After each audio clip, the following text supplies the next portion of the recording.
Dewie Farnsworth Thorley of the Daughters of the Utah Pioneers, written by Dewey's grandchildren, Anne Thorley Terry and Evan Thorley, with input from Helen Thorley Garner, also a grandchild. This document presented to the Cedar City DUP Museum History Collection. Our sixth great-grandfather, Matthias Farnsworth, came to America from around Lancashire, England in the mid-1600s. He was one of the founding fathers of Groton, Massachusetts. In his memory, the Farnsworth Family Organization was invited to attend Groton's 350th birthday party, something the family greatly appreciated. Our great-great-grandfather, Philo Taylor Farnsworth Sr., was a direct descendant of Matthias. He was born in Burlington, Fayette Township, Lawrence, Ohio, on the 24th of January, 1826.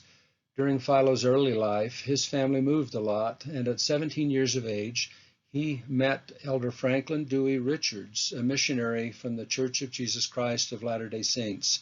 He subsequently joined the church and soon joined the saints living in Nauvoo, Illinois. Elder Richards was then serving in a very busy position as president of the church's Quorum of 12 Apostles. The family of Elder Richards more or less adopted Philo into their own family. Richards was often away on his many missions for the church, and it was Philo he trusted to take care of his family in his absence. In fact, President Richards was in England and Europe when the saints were forced to abandon their beloved Nauvoo, and it was Philo who helped facilitate the family's move to the valley of the Great Salt Lake. From Council Bluffs in present-day Iowa, they were joined to the Willard Richards Wagon Company for the trek west, and it was Philo who drove the Richards family wagon in President Richards' absence. During the long journey west, Philo developed a romantic interest in a young woman named Margaret Yates, who was from Downham, England. She had joined the church in England and crossed the Atlantic Ocean together with 120 other saints, all bound for the valley of the Great Salt Lake. After a season in Council Bluffs, she was assigned to the Willard Richards Wagon Company and would make the trip with the Richards family in their covered wagon. Fortunately, Philo's affections were reciprocated, and Philo and Margaret were married on October 29, 1848, soon after their arrival in the Salt Lake Valley. Grandfather, Franklin Dewey Farnsworth, was the third son born to Philo and Margaret Farnsworth. This birth took place on 10 February 1854 in Fillmore, Utah. Later, as an adult, Franklin was called by the church to make his home in Beaver City, Utah, and it was there he met our great-grandmother. The picture is of Melissa Burton White, the daughter of Samuel Dennis White and Mary Hannah Burton. Melissa was born in Cedar City, Iron Territory, on 31 July 1858, and was one of the first children born in Cedar City. Franklin was her husband. He and Melissa were married in the St. George Temple on 11 September 1876 and subsequently made their home in Beaver. 2 daughters were born to them while living in Beaver. One was Alice White Farnsworth, and the second, Mary Ada Farnsworth. Frank, as he was called, became interested in farming and moved his family to Joseph, Utah, in Sevier County in 1880. In addition to farming, he taught school and freighted goods to Arizona and New Mexico. 2 more daughters were born to them while living in Joseph. 2 additional daughters were born to Franklin and Melissa while living in Joseph. They were Margaret, Lucinda, and Dewey. Frank seemed determined to have a namesake after having so many girls and gave one daughter, our grandmother, who was born on the 3rd of March, 1884, his middle name of Dewey, but spelled it with I-E instead of E-Y. Subsequently, our grandmother Dewey always thought that perhaps she inherited her father's longings for a son, as her desires and wants leaned very strongly toward the life of boys and men rather than women. Throughout most of her life, she found she would rather be with a group of men discussing politics and livestock than at home keeping her house in order. While growing up, Dewey's playmates and cousins included many boys. While living in Sevier, two more children were born, a boy and a girl. Dewey finally had a little brother to help care for. These pictures are of Amelia Farnsworth and Franklin Dennis Farnsworth. Dewey was a tow-headed youngster. She disliked having her hair combed and braided. One day she found some scissors, crawled under the bed, and whacked off her braids. She was happy when styles changed and it became okay to cut girls' hair. She pretty much kept her hair short after that. One day while her father was at the local store, he heard that one of the families in Joseph had diphtheria. This alarmed Frank, and he immediately found someone to buy his shares of the farm and returned home to tell Melissa that they were leaving for Beaver as soon as the wagon was loaded. After arriving back in Beaver, the family spent the first 2 winters in town, and another son was born there. His name, Burton Kent Farnsworth. Summers were spent on the new farm on Devil's Creek, which was about 4.5 miles north of Beaver. Visiting other farm families in the area was a popular activity, especially in summertime. On the Farnsworth farm, they milked about 20 cows. Some of the milk was made into cheese and the cream into butter. These marketable products were then packed in clean, damp grass to keep them as cool as possible. Their wagon always carried cans of milk, cheese, and rolls of fresh butter each time they went into Beaver. Sundays were spent in Beaver, attending church and spending time with relatives and families living there. Living so close to other family allowed the children to always be together, and they would always cherish the memories of the times spent together. Frank's brother, Philo Jr., had purchased a house in Beaver. Later, this home was given to Frank and Melissa when Philo decided to move to Salt Lake City. The home was constructed of native pink rock, hauled from the foothills east of Beaver, and was referred to by Beaver residents as the Pink Rock House. The home's thick rock walls kept it cool in the summer and warm in the winter.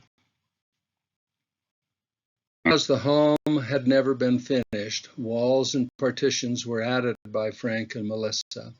Soon the home became, quote, a home of lifting, loving, learning, and laughter, end quote. Evenings were spent around the dining room table, either studying or playing games.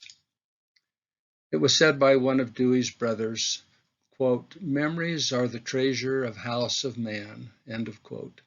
I remember a home influence that was nearly holy. It seemed there was always company within the walls of this old house. Less than a year after the house was finished, and on Dewey's 9th birthday, Melissa gave birth to her 8th child. Unfortunately, by the next morning, Melissa had passed away due to complications following the birth of her son. This baby boy was placed with the wife of Frank's half-sister, Elizabeth Monson Farnsworth, and she was to serve as nursemaid for the baby as she had just lost a baby of her own. This placement was intended to be short-term, but Elizabeth became so attached to the baby that she wanted to keep him, which Frank reluctantly agreed. Following Melissa's death, things were difficult for a time. The girls tried to keep house and home together, but not without considerable difficulty. Melissa's niece, Mary Ann White, stepped in to help Frank with his children, and thus she became part of the family. Frank convinced Mary Ann to marry him, and this happened in the parlor of the Pink Rock House on the 6th of June, 1894, and they were again one big happy family. Subsequently, the family grew by 5 boys and 1 girl. Dr. Reed Farnsworth, our own family MD, was one of the boys born to Mary Ann and Frank. Grandmother Dewey attended schools in Beaver, and she particularly enjoyed her time at the Murdoch Academy, where she excelled as a student. At graduation, she was selected from the entire class to deliver the graduation speech. She then attended Branch Normal School in Cedar City, where she fulfilled her goal to become a teacher. Dewey's first teaching job was back in Beaver. Later, while teaching in Parowan, she was courted by Benjamin Hancock Robison and agreed to marry him.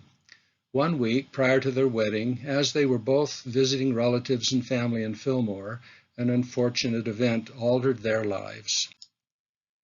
Benjamin had gone to the lower fields to get the buggy, which they planned to use for the drive to the Manti Temple to be married. Dewey was waiting for him as he drove into the yard. Benjamin was naturally thrilled to see her and hasted to get down from the buggy. Unfortunately, a friend of Benjamin's, a man who had gone with him to get the buggy, had placed a gun on the floor of the buggy. The tie ropes had been dropped on top of the gun. As Benjamin leaped from the buggy, he reached for the ropes which were needed to tie up the horses. The ropes somehow caught the gun and pulled the trigger. The blast from the gun practically blew his stomach away, and he was dead within minutes. In place of a wedding, Grandmother Dewey dyed her wedding dress black and wore it to his funeral. It may be that she dyed her dress and wore it after the funeral, as the newspaper obituary describes her wearing the white dress there, but the dress was dyed and now is featured in the Cedar City DUP Museum. Benjamin's family loved Dewey and wanted her to be sealed to him in the temple. Dewey wrote a letter to her father asking what he thought about this, and this is a letter that she received from him. Quote, Dewey, I wish you would give Colley and Mr. Robinson, to understand that it is out of the question for you to tie yourself to a dead man. It would not help him in any way and would be a great wrong to yourself. I advise you, if a suitable companion presents himself to you, to avail yourself at that opportunity. If it takes a little stamping on your part to give them to understand the matter, nerve yourself up for the occasion or place me in the gap and tell them I say it is not to be. End of quote. Sometime later, Dewey left her teaching job in Parowan and then taught school in Cedar City. One day as she was walking along the edge of a field, she noticed a man cutting hay in the field whom she recognized. Years earlier, she had first noticed him when he came to Beaver with an opposing basketball team to challenge the team at the Murdoch Academy. This was Henry Aldridge Thorley. Harry, as he was better known, stopped his work and they chatted. As the weeks passed, they became better and better acquainted. At some point thereafter, and quoting from Cedar City newspaper, word has reached this office that Miss Dewie Farnsworth, who has taught in our school district for a number of years, and Harry Thorley, one of Cedar's most promising young men, were married at Beaver Tuesday and have gone to Yellowstone Park to spend their honeymoon. We cannot vouch for this statement, but we are inclined to believe it is correct. End of quote. Yes, the rumor was correct. They had married 1 week earlier on Friday, June the 30th, 1910. The marriage was performed in Beaver by Dewey's father, Bishop Dewie Farnsworth.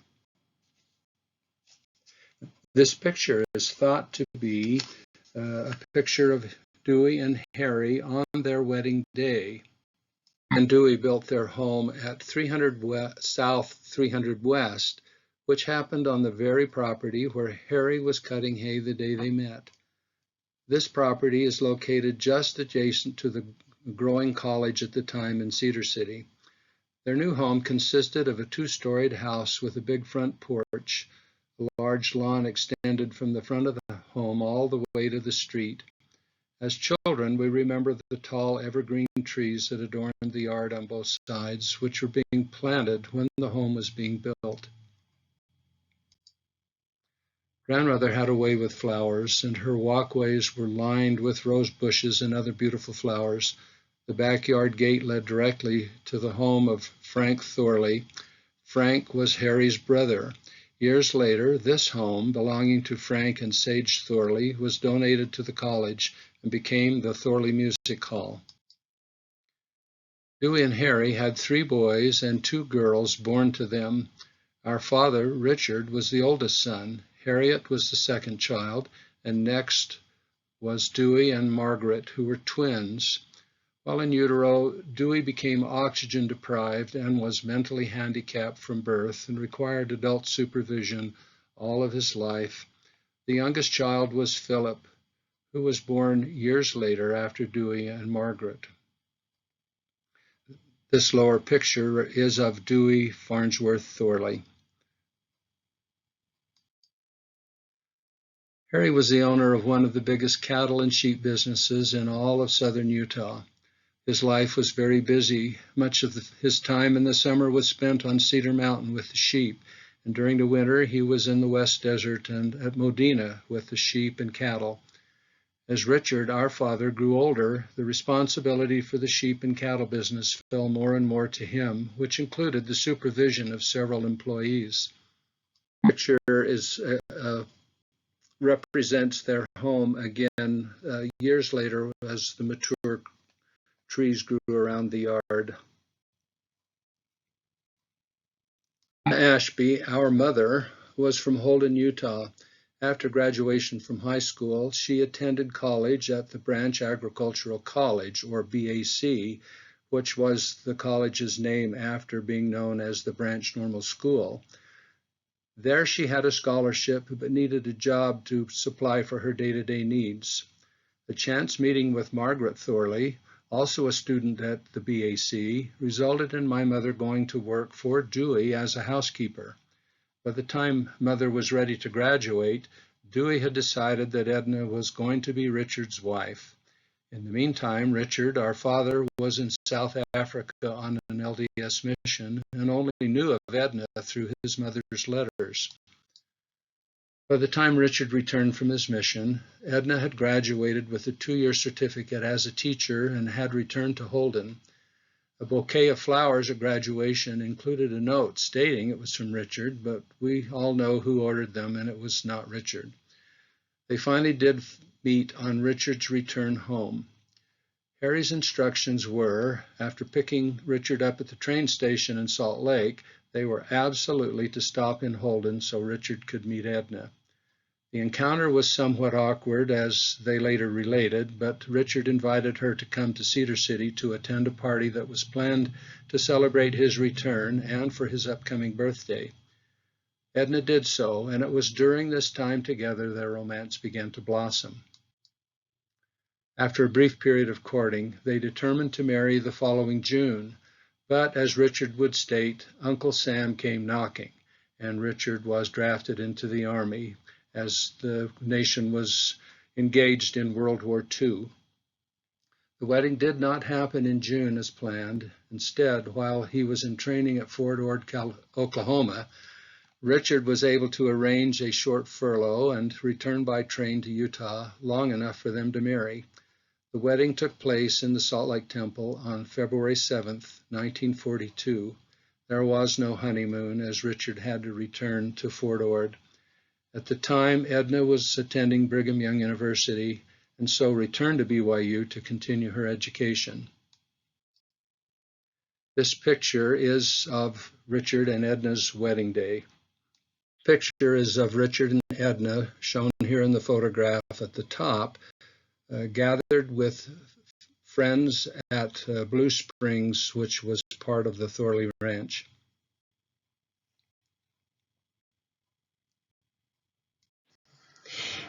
This is a picture of Richard and Edna Ashby Thorley in later years. A short time after Richard and Edna's wedding, Harry suffered a fatal heart attack, which occurred during the night while sleeping in a sheep wagon at the Heist pasture near Modena, Utah. Because Richard was badly needed to run the sheep and cattle business, his mother and a local congressman set about to arrange Richard's release from active duty on the premise that his skills to provide needed wool and meat for the war was more important than serving in the Army as a cook. This campaign took several months, but they were finally able to get him deferred from further Army service. Dad always said it was sad that his father had to die to prevent him from going to England with his unit. This unit later deployed to northern Africa, where many of his unit were killed in the battle with Rommel's German army. Dewey incidentally insisted that we call her Gram, rather than grandma. Along with raising her children, she was very active in church and civic affairs. She was Cedar City's first woman to serve on the city council. She was also very active in Republican Party politics for most of her life. She served as president and past president of the college's 50-year club.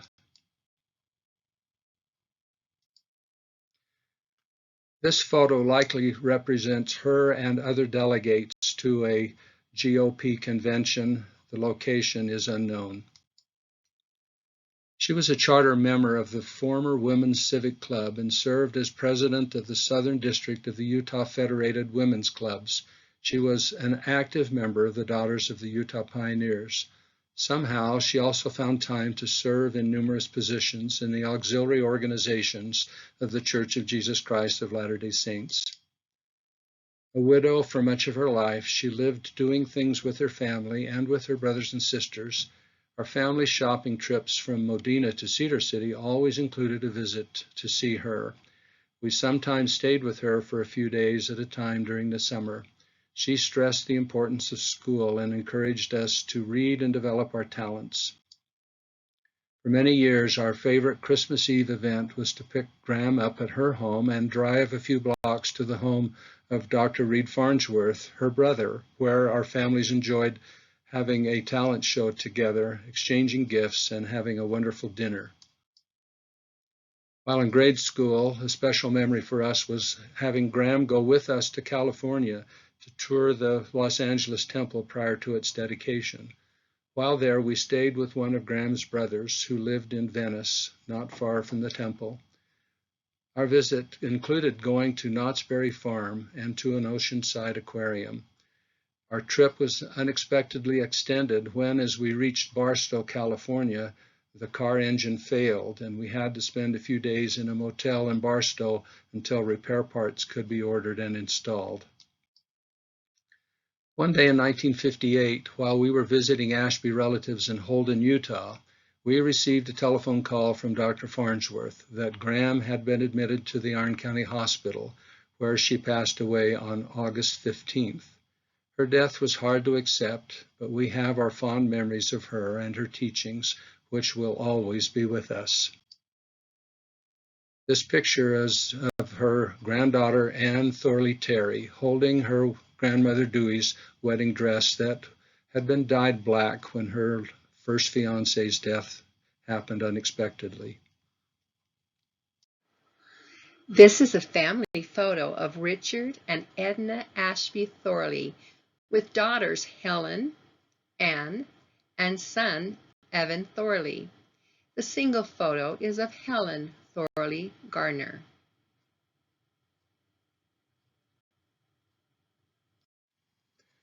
I, Evan Ashby Thorley, am very pleased to have had the opportunity to narrate this story of our grandmother, Dewie Farnsworth Thorley. We loved her very much and miss her and are grateful for this effort to preserve her memory as provided by the Daughters of the Utah Pioneers.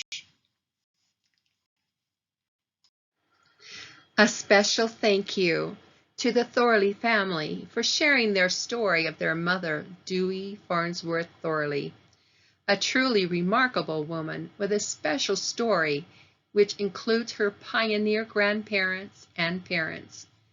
We appreciate the opportunity to have worked with the family and the narration by Evan Thorley.